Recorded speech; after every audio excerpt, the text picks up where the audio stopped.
नमस्कार, आप देख रहे हैं गार्डनिंग एस्थेटिक्स में हूं अनीता दिनेश। जनवरी का महीना है, कड़ाके की ठंड पड़ रही है और बहुत सारे सब्सक्राइबर फ्रेंड्स कहते हैं गार्डन का ओवरव्यू। तो ये मैं पूरी सीरीज ही बना देती हूँ एपिसोड वाइज। आज पहला एपिसोड है जिसमें मैं आपको अपना सक्यूलेंट कॉर्नर दिखाऊंगी जो अभी 10 दिन पहले मैंने रीअरेंज किया है। मैं ये जानती हूँ कि इनमें बहुत सारे सक्यूलेंट बहुत लंबे समय तक नहीं चलेंगे, फिर भी मैं उनको लेती हूँ क्योंकि जैसे हम गेंदा, गुलदाउदी, डहेलिया इन प्लांट्स को लेते हैं और हमें पता है कि सीजन के बाद ये खराब हो जाएंगे, वैसे ही ये सक्यूलेंट की कुछ वैरायटीज खास करके एचेवेरिया, हाउस लीक्स वगैरह है, ये खराब हो जाती हैं जैसे ही टेम्परेचर ज्यादा होता है। पर मैं इनको लेती इसलिए हूँ क्योंकि मुझे लगता है कि शायद साल के कुछ महीने ही सही इनकी सुंदरता को निहार इनसे अपने घर को सजाऊं, जो कि मुझे अब मेरे काम को और भी ज्यादा इंटरेस्टिंग बनाता है और मुझे एक बहुत ही ज्यादा इटर्नल हैप्पीनेस देता है क्योंकि सक्यूलेंट्स मेरे पसंदीदा प्लांट हैं और कितने भी जल्दी ये मर जाएं मैं रेजिस्ट नहीं कर पाती हूँ इनको अपने यहाँ लगाना और एक कॉर्नर में सक्यूलेंट कॉर्नर बनाना।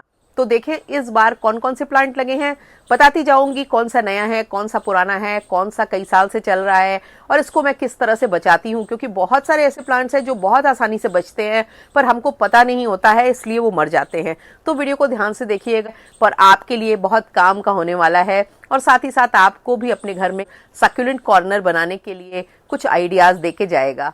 मेरे पीछे जो आप एरिया देख रहे हैं यहीं पर बना रखा है मैंने अपना सक्यूलेंट कॉर्नर। हर साल मैं अपने सक्यूलेंट कॉर्नर को डिफरेंट तरीके से ऑर्गेनाइज करती हूँ और हर साल ही मैं इनमें कुछ नयापन, कुछ तब्दीली लाती हूँ। ये मेरी साउथ फेसिंग बैल्कनी का कॉर्नर का एरिया है जहां पर मैं हर साल ही सक्यूलेंट कॉर्नर बनाती हूँ। पिछली साल जब मैंने बनाया था तो वो कुछ इस तरह का दिखता था, छोटी बुद्धा की स्टेचू के अराउंड सारा कॉर्नर सेट किया था। इस बार मैंने बड़ी बुद्धा वाली स्टेचू यूज की है और ये करीबन 15-16 साल पुरानी स्टेचू है। बहुत सारे हैंगिंग प्लांटर्स में लगे हुए सक्यूलेंट है, पर पहले यहाँ जो रखे हैं छोटे पॉट में लगे हुए सक्यूलेंट उन पे डिस्कस करते हैं। कुछ बहुत पुराने हैं, कुछ 2-3 साल पुराने हैं और कुछ इस सीजन के लाए हुए हैं। बैल्कनी साउथ में है तो साउथ फेसिंग एरिया होने की वजह से दिसंबर जनवरी में भी अगर निकलती है तो यहाँ बहुत अच्छी धूप मिलती है। टिप्स में भी दिख रहा होगा कि कितनी बढ़िया फिल्टर होकर के सनलाइट आ रही है, क्योंकि बाहर की तरफ पेड़ काफी हैं तो उनसे बहुत तीखी रेज तो नहीं आती है पर एक अच्छी धूप होती है जो सक्यूलेंट की ग्रोथ के लिए कम से कम दिसंबर जनवरी में तो बहुत ज़रूरी होती है। और मिट्टी तो आप देखिए जितनी बेसिक आप रख लोगे सक्यूलेंट को कभी प्रॉब्लम नहीं होने वाली है।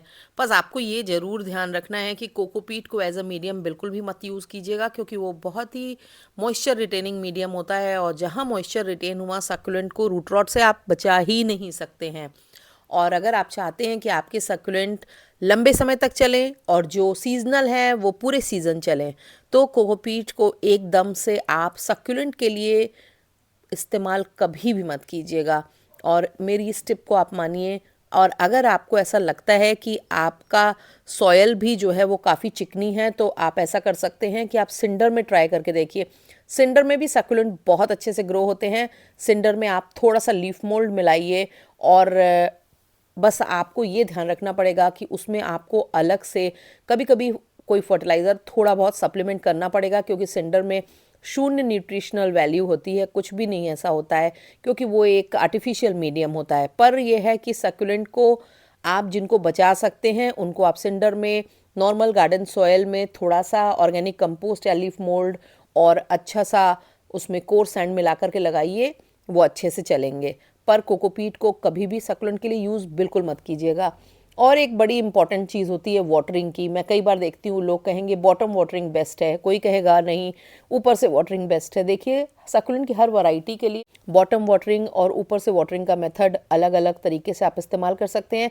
जिनके बड़े रोजेट होते हैं जैसे एचेवेरिया या हाउस लीक्स, जिनके फूल होते हैं ऊपर बड़े बड़े, उनको तो आप बॉटम वाटरिंग करिए। पर आप जैसे क्रुसुला ओवाटा हो गया, क्रुसुला ओवाटा गोलम हो गया, सेडम की तमाम वैरायटीज हो गई, इनको बॉटम वाटरिंग की ज़रूरत नहीं है। आप इनको ऊपर से पानी डालिए, केटल को यूज़ कर सकते हैं, जग को यूज़ कर सकते हैं, सो दैट कि पत्तियों पे अनावश्यक पानी ना पड़े। इन तमाम वैरायटीज़ में कई बार पाइप से भी पानी डाल देती हूँ। बस एचेवेरिया, हाउस लीक, जितने रोजेट वाले होते हैं ना, इनको मैं हमेशा ये कोशिश करती हूँ कि इनको बॉटम वाटरिंग कर दूँ। और फिर ज़्यादा मेहनत भी नहीं है, आप एक टब में पानी भर लीजिए, सारे छोटे छोटे पॉट सजा दीजिए। क्योंकि एचेवेरिया को मैं बड़े पॉट में कभी भी नहीं लगाती हूँ, इनफैक्ट मैं कभी उनको नर्सरी से ला करके रिपोर्ट नहीं करती हूँ। उनको वाइट पॉट को इस तरह के सिरेमिक पॉट में डाल करके रख देती हूँ, क्योंकि इनको अगर आप सर के बल भी खड़े हो जाएंगे तो भी ये हद से हद अप्रैल तक चलेंगे। मई में इनको मरना है, और मई जून में अगर आपने किसी तरह बचा लिया तो जैसे ही बारिश होगी ये मर जाएंगे। तो इनके लिए इतनी जहमत उठाने की ज़रूरत नहीं है। इनको रिपोर्ट करने से कोई फ़ायदा नहीं होना है। ऐसा नहीं है कि ये बहुत बड़े हो जाएंगे, बहुत ओवरग्रोन होकर सुंदर लगेंगे। हमारे यहाँ का क्लाइमेट ऐसा नहीं है जिसमें एचेवेरिया, हाउस लीक जैसे प्लांट बहुत बड़े। हाँ, सेडम हो गया और तमाम तरह के और जो सक्यूलेंट है, क्योंकि सक्यूलेंट एक बहुत बड़ा ग्रुप है, 1500 के करीब वैरायटीज़ हैं उसमें।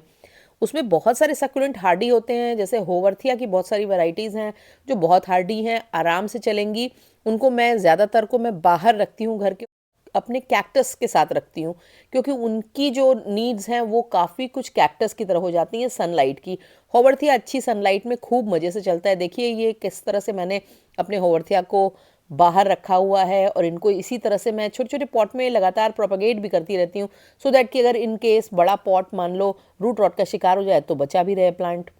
तो आप भी ये तरीका अपना सकते हैं कि जब आपका प्लांट अपने बेस्ट शेप में हो तो उसमें से कुछ कुछ बना करके आप लगाते रहिए, ताकि आपके पास प्लांट बचा रहे। होवरथिया के अलावा जितने भी सक्यूलेंट्स मैंने हैंगिंग बास्केट में लगा रखे हैं वो साल दर साल चल जाते हैं। जैसे देखिए बुरोज टेल का ये जो मेरा प्लांट है, ये पिछली साल का मेरा प्लांट था, और जिसको कि मैंने छोटे छोटे बहुत सारे इस तरह के पॉट्स में स्टेम्स लगा रखी थी, सो दैट कि 10-12 जगह अगर लगा लो तो कोई ना कोई बच ही जाएगा। और ये पॉट में भी जब सीजन खत्म हुआ तो कुछ हालात इस तरह के थे, इसमें जब पत्तियां डाल दी हैं तो इनमें छोटे छोटे नए प्लांट्स भी निकलने लगे हैं। और इसकी जो बड़ी-बड़ी स्टेम्स थी बढ़िया हेल्दी, उनको मैंने निकाल करके इस हैंगिंग पॉट में लगा दिया था। तो एक पॉट अच्छा तैयार हो गया, ये भी धीरे-धीरे तैयार हो जाएगा। तो burro's tail, string of pearl, crassula, campfire, jelly bean plant के अलावा सारे ही हैंगिंग बास्केट में लगे हुए जो प्लांट्स हैं वो बच जाते हैं। जेली बीन प्लांट थोड़ा डिफिकल्ट होता है बचाने में। अगर आप किसी शेडी एरिया में या किसी ठंडी जगह पेड़ के नीचे बड़े पॉट के पास कहीं पर रख दें तो ये आराम से बच जाते हैं। बस बारिश में आपको इनको वापस इनके प्लेस पे ला करके हैंग कर देना होता है, क्योंकि बरसात का पानी नहीं पड़ना चाहिए। और मैंने ये देखा है कि सक्यूलेंट को गर्मियों से भी ज़्यादा परेशानी ह्यूमिडिटी के बहुत ज़्यादा बढ़ जाने से होती है। बारिश के सीज़न में आप इनमें बिल्कुल भी पानी अगर नहीं डालेंगे तो देखिए आपके प्लांट बचे रहेंगे। पर हाँ, एचेवेरिया, हाउस लीक जैसी वैराइटीज़ नहीं बचेंगी, चाहे आप कुछ भी कर लें, अगर आप नॉर्थ इंडिया में प्लेन्स में रहते हैं तो। तो शुरू में 10-12 साल पहले जब मैंने सक्यूलेंट्स लगाने शुरू किए थे तो काफ़ी एक्सपेंसिव आते थे, क्योंकि ज़्यादातर बाहर से इम्पोर्ट करके आते थे या हमारे यहाँ लोकली बहुत कम ग्रो हो रहे थे, तो काफ़ी महँगे होते थे। पर अब तो बहुत बड़ी तादाद में हिल्स पे बहुत सारे बैंगलोर में, देहरादून में ये प्लांट बहुत बड़ी तादाद में ग्रो किए जा रहे हैं, तो इसलिए अब इनकी कीमत भी काफ़ी कम हो गई है। और मेरे हिसाब से तो जो वैराइटीज़ सीज़नल जैसी हैं उनमें तो आपको कुछ करना ही नहीं चाहिए, लाइए, रख लीजिए, उनको एन्जॉय कीजिए, और जब वो जाने लगे तो अगले साल फिर से उनको लाने की सोच करके उनको प्यार से विदा कर दीजिए। उनको लेकर के बहुत अपसेट और इमोशनल नहीं होइए, बिल्कुल वैसे ही जैसे हम अपने विंटर फ्लावरिंग प्लांट्स के संग होते हैं। ये है कि मेरी जो मॉर्निंग्स होती है ना, जब मैं सुबह उठती हूँ तो सबसे पहला काम ये करती हूँ, उठ के निकल कर के इसी कॉर्नर में आती हूँ। फिर उन प्लांट्स को एक बार जी भर के देखती हूँ, क्योंकि मुझे लगता है कि अभी ये इतने खूबसूरत लग रहे हैं, इनको देख लो, फिर आगे चल के पता नहीं इनको देखने का मौका मिले भी कि नहीं मिले।